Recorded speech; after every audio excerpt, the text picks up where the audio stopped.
তবে রমজান মাসে যদি শয়তান থেকে দূরে থাকেন, নিরাপদে থাকবেন আপনি।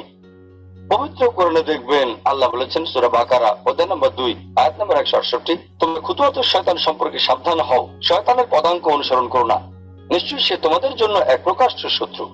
আল্লাহ তাআলা পবিত্র কোরআনে অনেক জায়গাতেই বলেছেন তোমরা শয়তানের পদচিহ্নের ব্যাপারে সাবধান থাকো। আল্লাহ এই কথা বলেননি যে শয়তান থেকে সাবধান হও, কারণ সাধারণ মুসলিম, গড়পড়তা মুসলিম যাদের মোটামুটি ঈমান আছে, যদি সামনে শয়তানকে দেখে তারা সাবধান হয়ে যাবে। মারদাঙ্গা লজিক দিল কি হাসান ভাই? আল্লাহ বলেনি শয়তান থেকে সাবধান হও, এটা নাকি আল্লাহ বলে নাই। আল্লাহ বারবার বলছে শয়তান হচ্ছে তোমাদের প্রকাশ্য শত্রু, শয়তান হচ্ছে তোমাদের প্রকাশ্য শত্রু। আল্লাহ নাকি বলে নাই। আল্লাহ নাকি বলছে পদচিহ্ন। পদচিহ্ন কি সবাই হাতে আছে নাকি?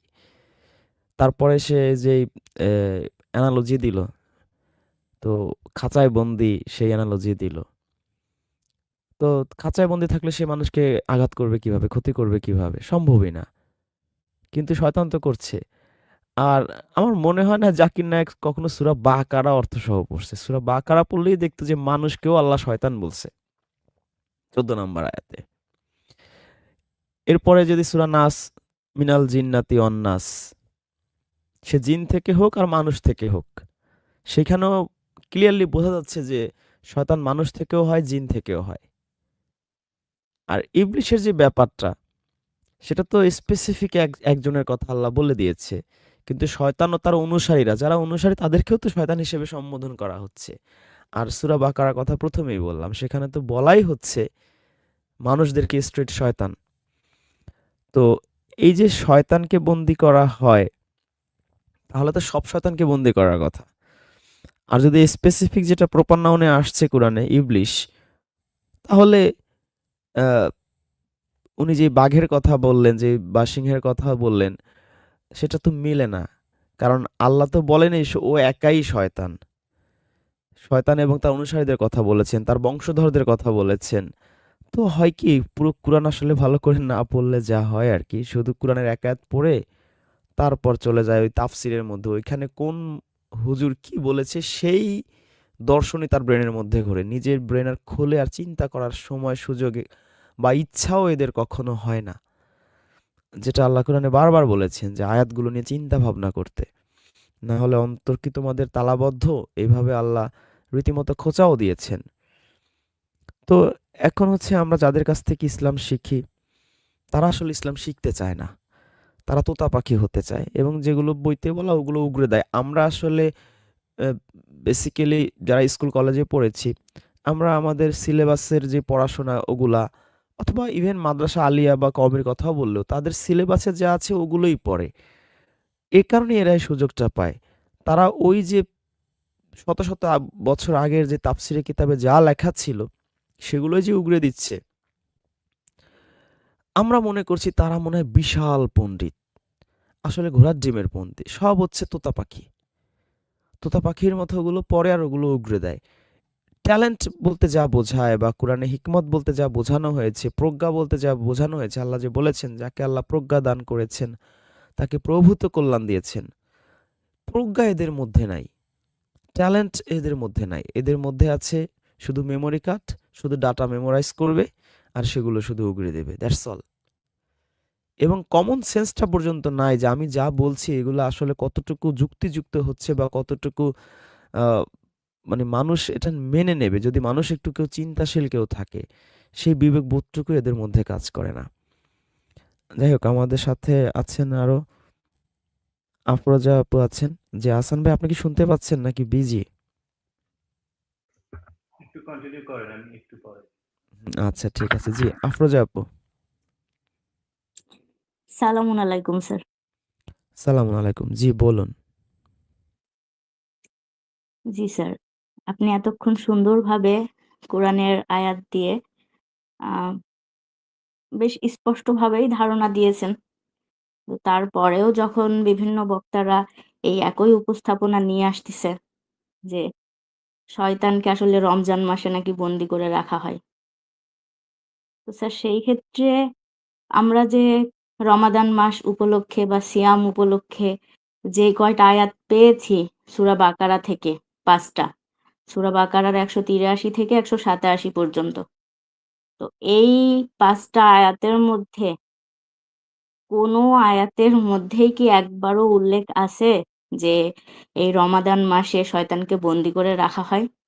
ইনফ্যাক্ট শুধু এখানে না, যেহেতু রমাদান মাস উল্লেখ করেই তারা বলতেছে, তো সেই ক্ষেত্রে আগে আমি রমাদান মাসের আয়াতগুলোকেই আর কি সামনে নিয়ে আসলাম। তো কোরআনের কোনো আয়াতের মধ্যেই তো এমন আসলে প্রসঙ্গ আসেই নাই, এই প্রসঙ্গের কোনো অবতারণাই হয়নি যেখানে লেখা আছে যে শয়তানকে বন্দী করে রাখা হয়।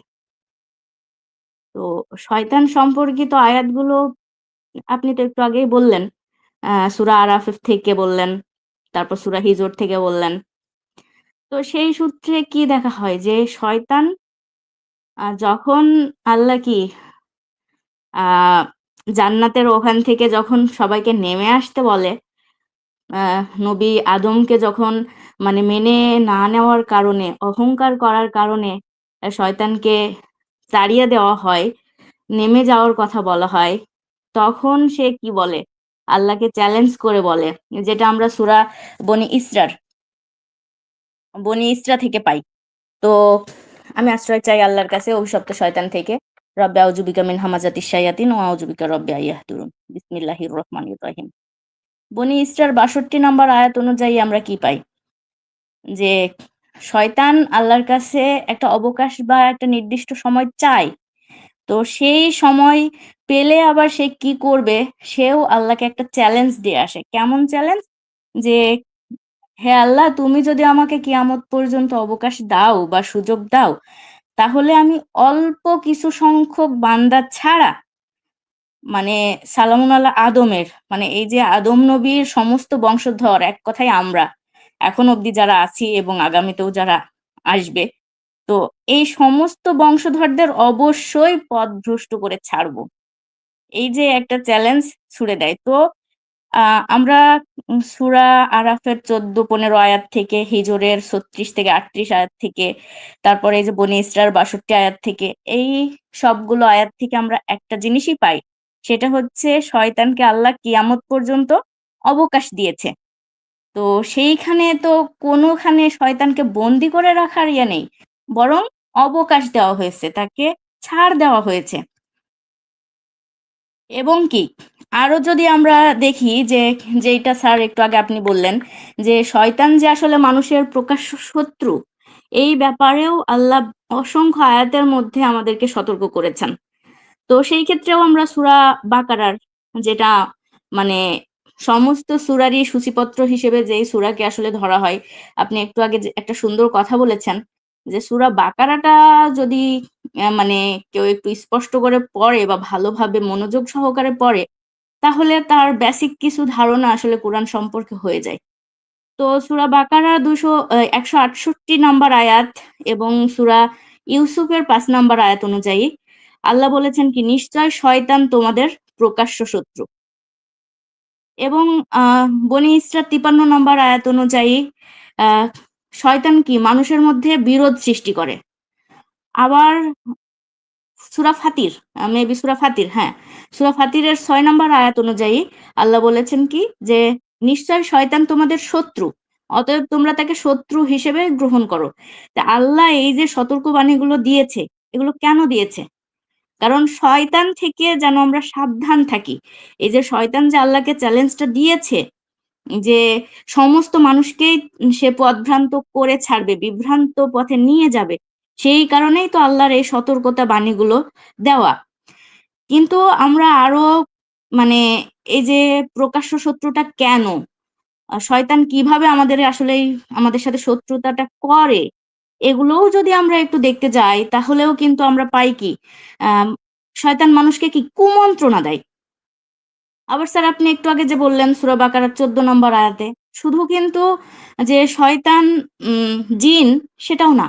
আল্লাহ এটাও স্পষ্ট করে দিয়েছেন যে মানুষ, মানব জাতি এবং জিন জাতি উভয় থেকেই কিন্তু শয়তান আসে।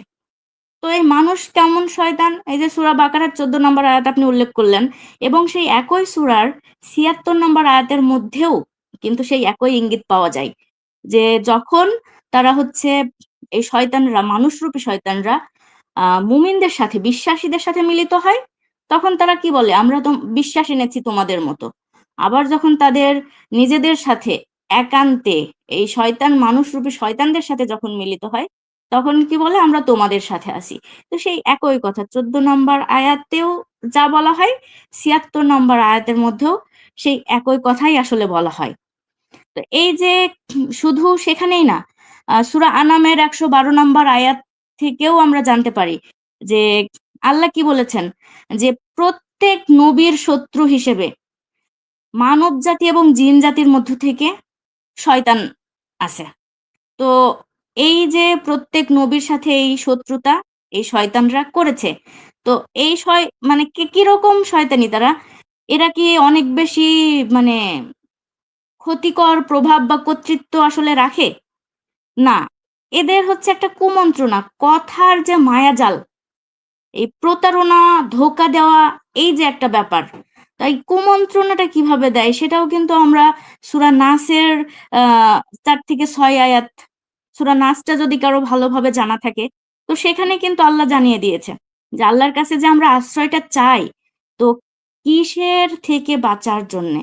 সেখানেও কিন্তু আমরা পাই কি, মানে এমন শয়তান, সে কি করে যে কুমন্ত্রণা দেয় মানুষের অন্তরে, এবং কুমন্ত্রণা দিয়ে কিন্তু সে সরে যায়, সে কিন্তু স্থায়ী থাকে না। তার মানে কি বোঝা যায়, সে আত্মগোপনকারী কুমন্ত্রণাদাতা, এবং সে কি করে মানুষের অন্তরের মধ্যে কুমন্ত্রণা দেয়। এবং কি, আমরা যে আশ্রয় চাই কি, সর্বশেষ আয়াত ৬ নম্বর আয়াত থেকে, যে জিন ও মানুষের মধ্য থেকে।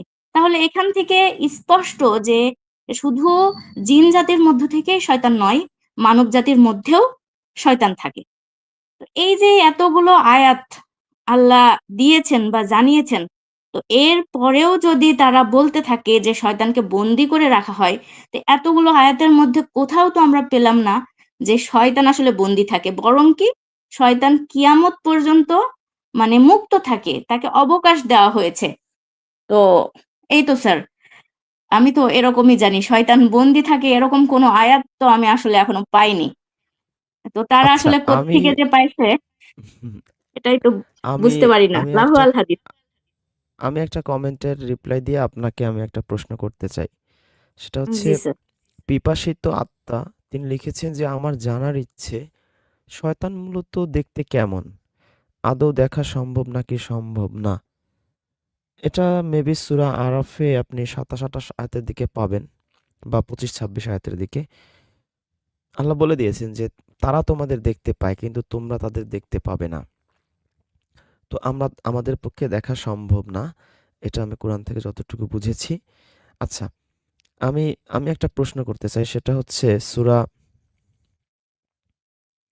জুকরুফ, আহ, এটার ৩৬ আয়াত।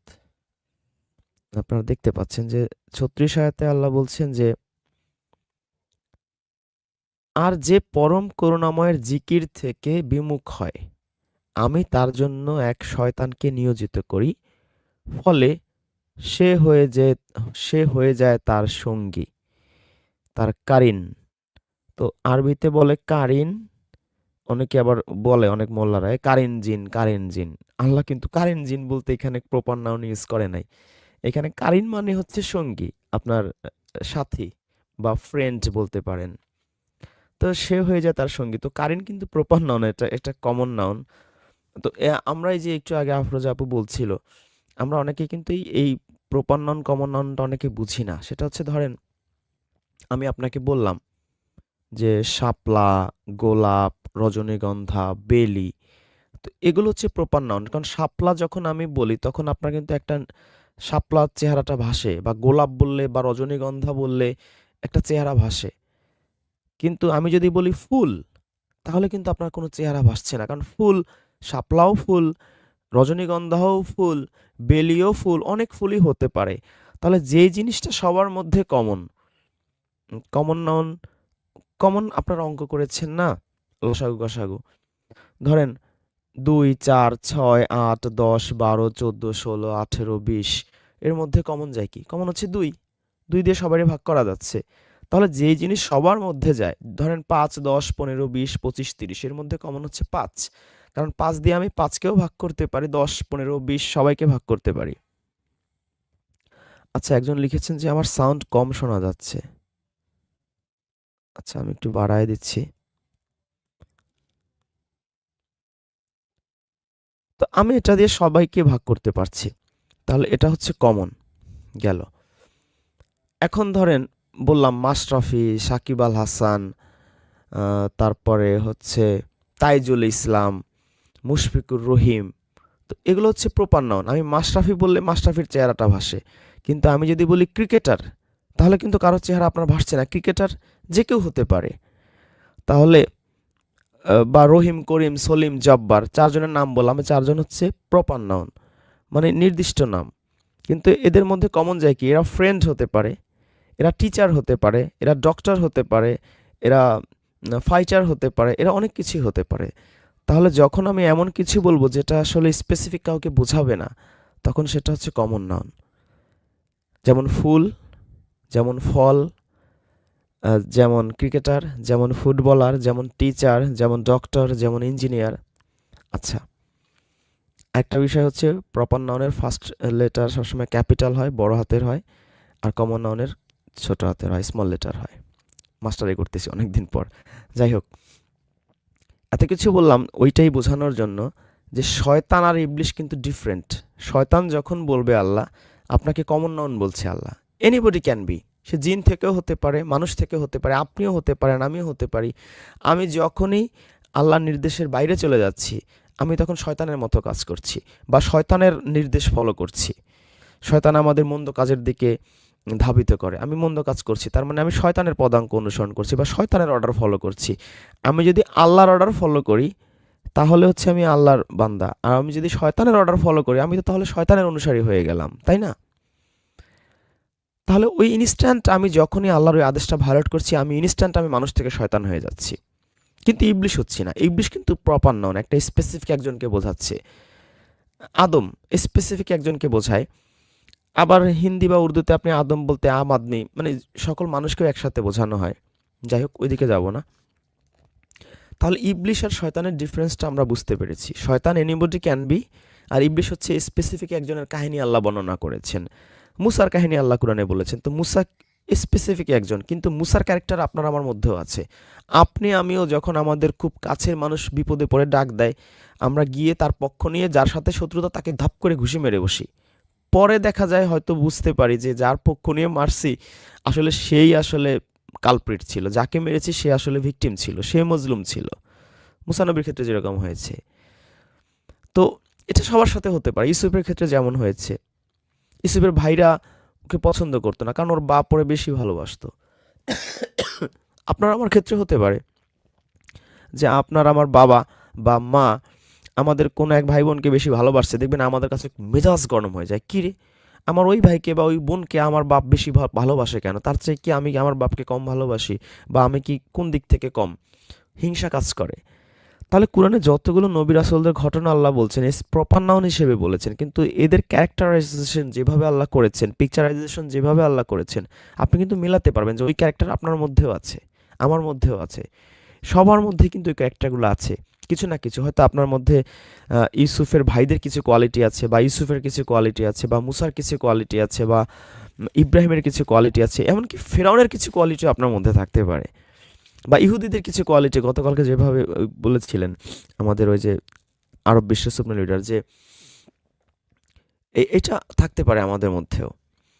তো এই বিষয়গুলো আমাদের মাথায় রাখতে হবে যে কোরআনের যত ক্যারেক্টার বলা হয়েছে, প্রপার নাউন হিসেবে বলা হয়েছে, কিন্তু কমন হিসেবে সবার ক্ষেত্রে কিন্তু প্রযোজ্য। আপনার ক্ষেত্রেও প্রযোজ্য, আমার ক্ষেত্রেও প্রযোজ্য।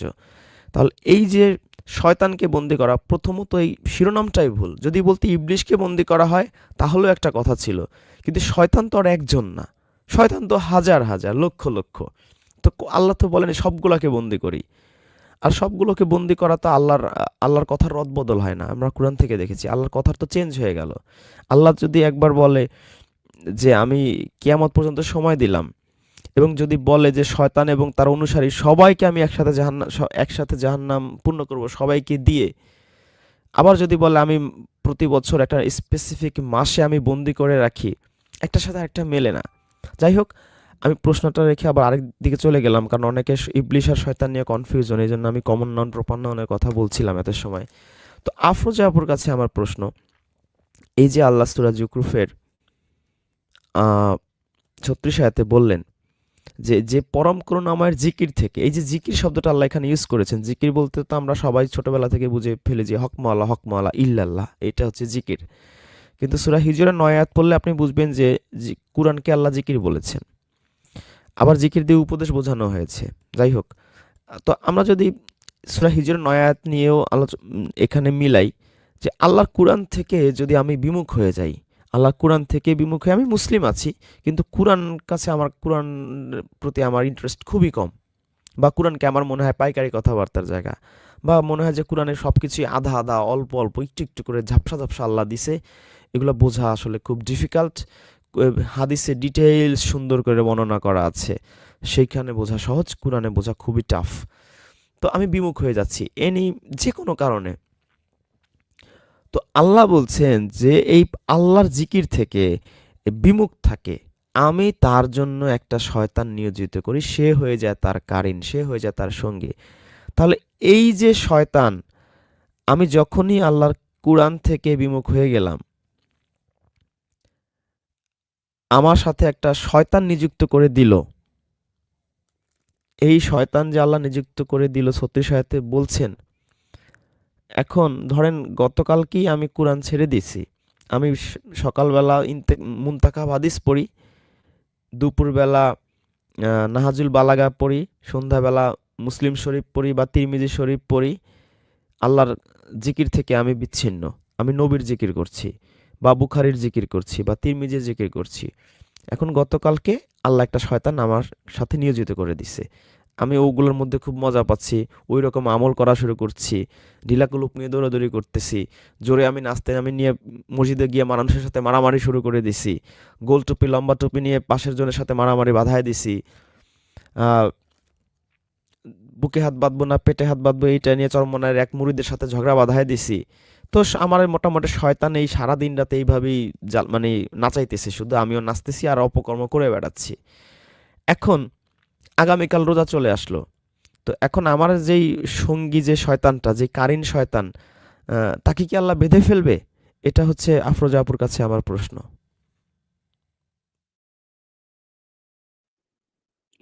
না স্যার, বেঁধে ফেলবে না।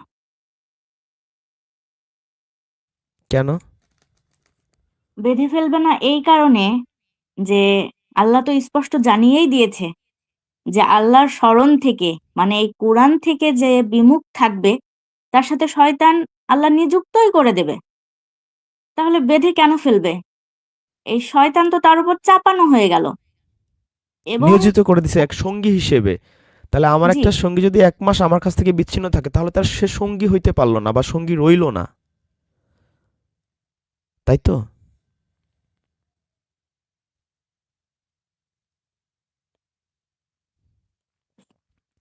আপনার কথা শোনা যাচ্ছে না, আপনার নেটে মনে হয় প্রবলেম হচ্ছে। স্যার শোনা যায়? হ্যাঁ, এখন শোনা যাচ্ছে।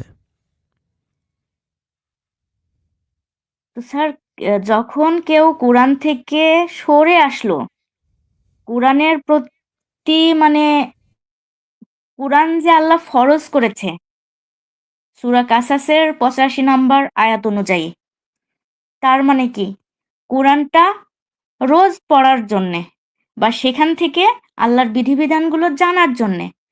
তাহলে এই কোরআনটাকে এক সাইডে ফেলে রেখে আমি যখন অন্য কোনো কিতাব অনুসরণ করতে যাব, কিন্তু আল্লাহ বলতেছেন যে আল্লাহ একটাই কিতাব নাজিল করেছেন, আর যেটা হচ্ছে এই কোরআন। এবং আল্লাহ কি বলতেছেন যে এই কোরআনকেই স্মরণ করার জন্যে, এবং কোরআনটা পড়া একান্ত বাধ্যতামূলক আল্লাহ করে দিয়েছেন। তাহলে আবার আল্লাহ বলে দিচ্ছেন, শুধু সূরা জুকরুফের 36 নম্বর আয়াতের মধ্যেই না, সূরা তহা 20 নম্বর সূরার 124 নম্বর আয়াতের মধ্যেও আল্লাহ বলছেন যে আর যে আমার স্মরণ থেকে মুখ ফিরিয়ে নেবে তার জীবিকা হবে সংকীর্ণ, আর তাকে কিয়ামতের দিন উত্থিত করব অন্ধ অবস্থায়। তাহলে এখানে আমরা দুইটা আয়াতের মাধ্যমেই কিন্তু একই রকম ব্যাপার পেলাম। সেখানেও জিকির, মানে এই কোরআন থেকে বিমুখ, এবং আপনি যে এই আয়াতের উদ্ধৃতি দিলেন সেটাও কিন্তু কোরআন থেকে বিমুখ। তো যখন কোরআন থেকে আমি বিমুখ হয়ে গেলাম, আল্লাহকে তাহলে কি আমি অমান্য করলাম, এবং আল্লাহর আ কাছ থেকে আমি বিপরীত দিকে চলে গেলাম। তো তখন কি আমার কাছে শয়তানটা চাপিয়ে দেয়া হলো, এবং আমি কি এই শয়তান আমাকে সঠিক পথে না, বিভ্রান্ত পথে পরিচালনা করতেছে, এবং আমি সেই বিভ্রান্ত পথেই পরিচালিত হচ্ছি। তাহলে তো আর আমি আল্লাহর দিকেই থাকলাম না। তাহলে তো শয়তানের সঙ্গী আমি হয়ে গেলাম। আমি শয়তানের সঙ্গী হই বা শয়তান আমার সঙ্গী হয়, সেই তো একই কথা হয়ে গেল স্যার। রাইট। আমাদের সম্ভবত সুরেশ্বরী মরিদ আর কি, সে একটা প্রশ্ন করছে, প্রশ্ন না একটা থট দিয়েছে। শয়তানের 4টি রূপ ধারণ করতে পারে। এই 4 রূপের যে কোনো রূপ ধারণ করে মানুষকে সঠিক পথ হতে সরিয়ে দিয়ে ভ্রান্ত পথে ঠেলে দেয়। সে 4টি রূপ হলো 1 শয়তান, 2 ইবলিশ। তার মানে হচ্ছে আমি যে এত সময় ধরে এই শয়তান আর ইবলিশের প্রপার নাউন আর কমন নাউনের ডিফারেন্সটা বুঝাইলাম, সে কিছুই বোঝে নাই। যে ইবলিশ সে হচ্ছে প্রপার নাউন, তার কাহিনী আল্লাহ বর্ণনা করেছেন আদমের যুগ থেকে শুরু করে।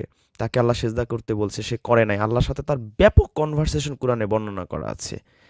তো সে হচ্ছে প্রপার নাউন, স্পেসিফিক একজন। এবং সেকে আপনারা যদি খ্রিস্টান রিলিজন কতটুকু পড়েছেন আমি জানি না, অথবা জন মিল্টনের প্যারাডাইস লস্ট এই উপন্যাস যদি কেউ পড়ে থাকেন, উপন্যাস তো না, কাব্যগ্রন্থ আর কি, আমাদের মহাকাব্য আমরা পড়ি না, মাইকেল মধুসূদনের মেঘনাদবধ কাব্য, ইংরেজিতে ঠিক তেমনি এই প্যারাডাইস লস্ট বিখ্যাত কাব্য।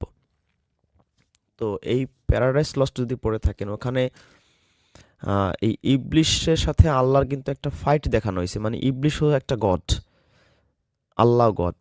এই 2 গডের, ইবলিশের অনুসারী ছিল যে সমস্ত ফেরেশতারা, তাদের সাথে আল্লাহর অনুসারী যে সমস্ত ফেরেশতারা, এদের সাথে ব্যাপক যুদ্ধের কাহিনী বর্ণনা করা আছে, যেমনটা মেঘনাদ বধে আছে বা রামায়ণের মধ্যে আছে।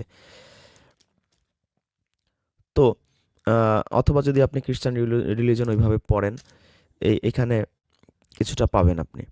তো এই এই ইবলিশের ব্যাপক কাহিনী আছে, ওল্ড টেস্টামেন্ট নিউ টেস্টামেন্ট সবখানেই আছে। কোরআনেও আল্লাহ যথেষ্ট মানে এক্সকুইজিটলি এক্সপ্লেন করছে ইবলিশের ক্যারেক্টারটা। তো এই ভাই মনে করছে ইবলিশ আর শয়তান একই জিনিস। আরে ভাই, একটা প্রপার নাউন, একটা কমন নাউন। আপনি যদি এখনও না বুঝেন, আপনার স্কুলের এই টিচারকে কাছে আবার যায়, proper noun, common noun, collective noun, material noun, এটাকে বোঝেন। নাউন না বুঝলে আবার আর্টিকেল বুঝতে পারবেন না, নাউনগুলো না বুঝলে আবার ট্রান্সফরমেশন বুঝতে পারবেন না। নাউন খুব ইম্পর্টেন্ট জিনিস। আবার ক্লজ বুঝতে পারবেন না, নাউন ক্লজ আছে, নাউন ফ্রেজ আছে। তো এটা খুবই ইম্পর্টেন্ট একটা টপিকস। এরপরে আপনি লিখেছেন মরদুদ আর খান্নাস।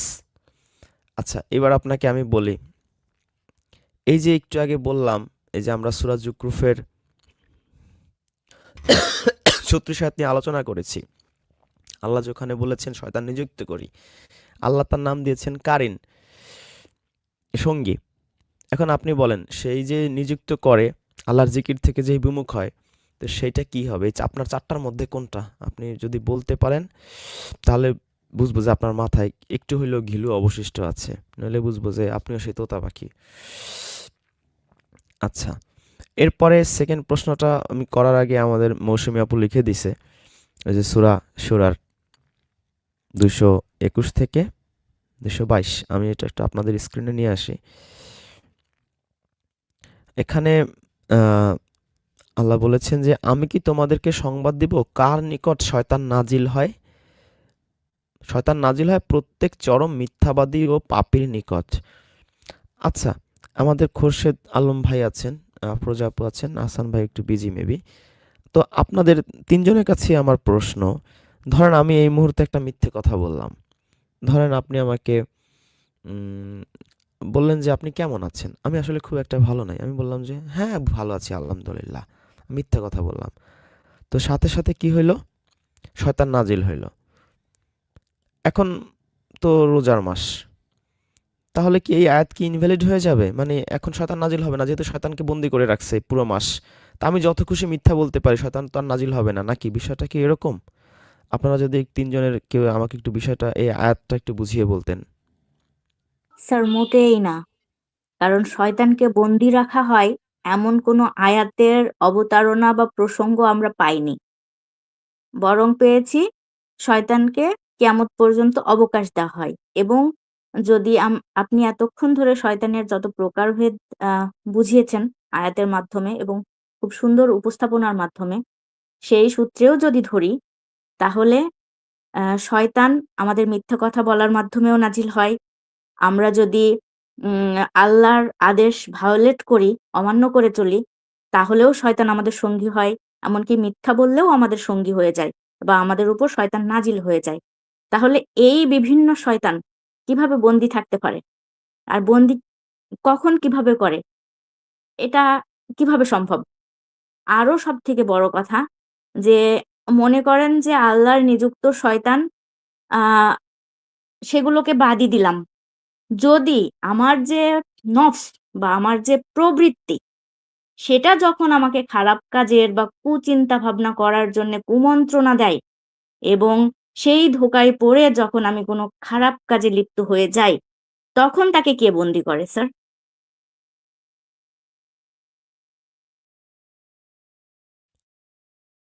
রাইট। আপনার মতামতের জন্য অনেক ধন্যবাদ। আমাদের খুরশিদ আলম ভাই মেবি কিছু বলতে চেয়েছেন বা কিছু যুক্ত করতে চেয়েছেন। জি, সালাম আলাইকুম।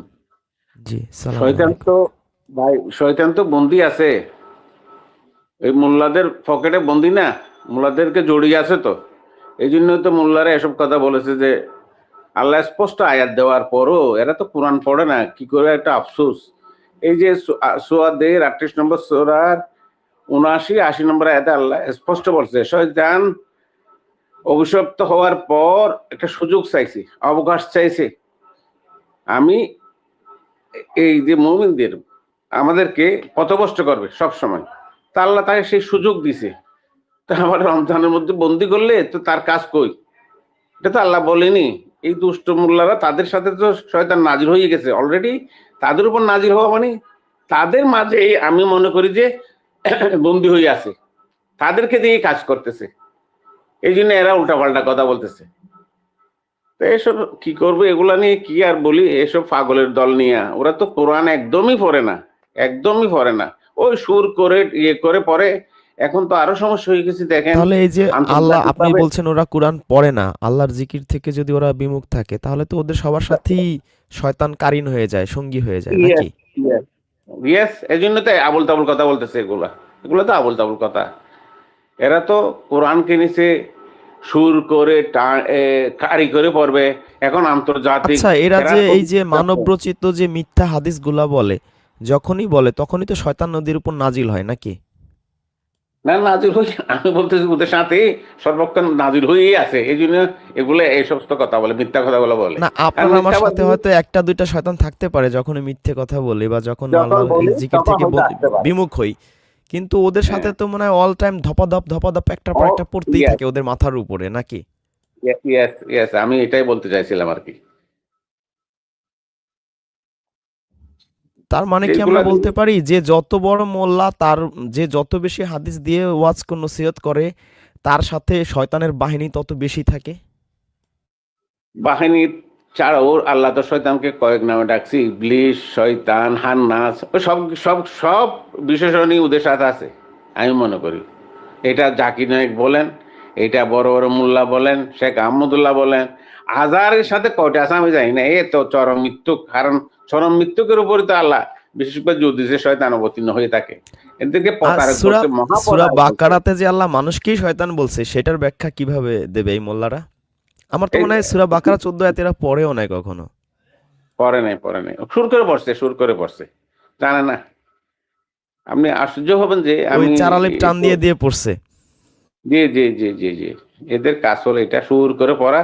আর এমন ভাবে কাহিনীটাকে বলবে যে, এই তো গতকালকে ওয়াজ শোনাইলেন যে মানে মানুষ মন্ত্রমুগ্ধ হয়ে যাবে কাহিনী গল্পের মধ্যে, আরব্য উপন্যাসের গল্প। আসলে আমরা মানুষের সহজাত প্রবৃত্তি কি, এসব মিথ্যা কাহিনীর দিকে আমরা ঝুঁকি বেশি, সত্যটা খুঁজি না। সিনেমা, বায়োস্কোপ এসব দেখতে দেখতে আমরা এগুলো অভ্যস্ত হয়ে গেছি। এখান থেকে ফিরে আসা আরো সাধারণ মানুষ বেশি। এই যে আজকে চরমনার পীর, অমুক পীর, সমুক পীর, এত লক্ষ লক্ষ মানুষ এখানে আটকে গেছে। এই সাধারণ মানুষ, এই জাতি শিক্ষিত না হলে, সচেতন না হলে, শিক্ষিত পাশাপাশি সচেতন, পাশাপাশি আল্লাহর সচেতন হলেই একমাত্র আল্লাহর কোরআন বুঝবে, সঠিক পথে আসতে পারবে। যে না হলে যেভাবে আটকে দিছে এরা, শেখ আহমদুল্লাহ আজারি, আব্দুল রাজ্জাক বিন ইউসুফ থেকে আরম্ভ করে, যেদেরকে একসময় আমরা বড় বড় আলম মনে করে ওয়াজ শুনতাম বছর পর বছর, আল্লাহ হেদায়েত দিছে বলে এই আপনাদের এই লাইনে চলে আসছি।